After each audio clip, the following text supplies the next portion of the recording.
Thanks for joining us for this special edition of News Channel 15. I'm Tiffany Cochran. And I'm Dave Gilbert. We begin tonight with fingers crossed as Hurricane Fran is closing in on us.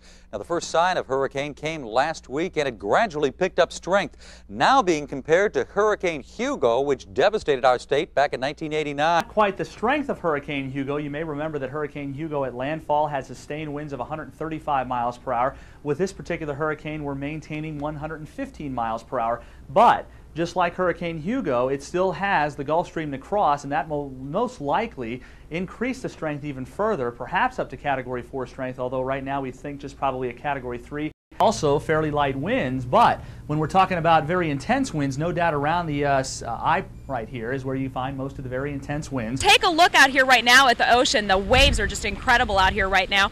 A lot higher than we saw during Bertha, and basically the winds are just, the waves are really fighting the same winds that are tossing them into the shoreline right now. You can take a look at some of the palm trees. We're in kind of a calm right now, which is only probably going to last a few minutes, but the palm trees are really starting to sway. A lot of them are leaning a little bit. Now, and it's starting to get worse and worse. Absolutely. And we're just starting with our team coverage right now.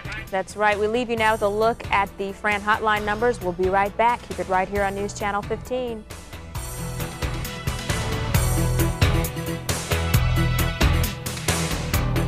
Myrtle Beach near the pavilion on the water, but our Chris Fascini has been traveling all over the Grand Strand, especially up near Cherry Grove, to check out how things are going. The winds have been picking up, and let's go to Chris right now live. Does he have an update? Chris, what is happening up in the northern end of the Grand Strand?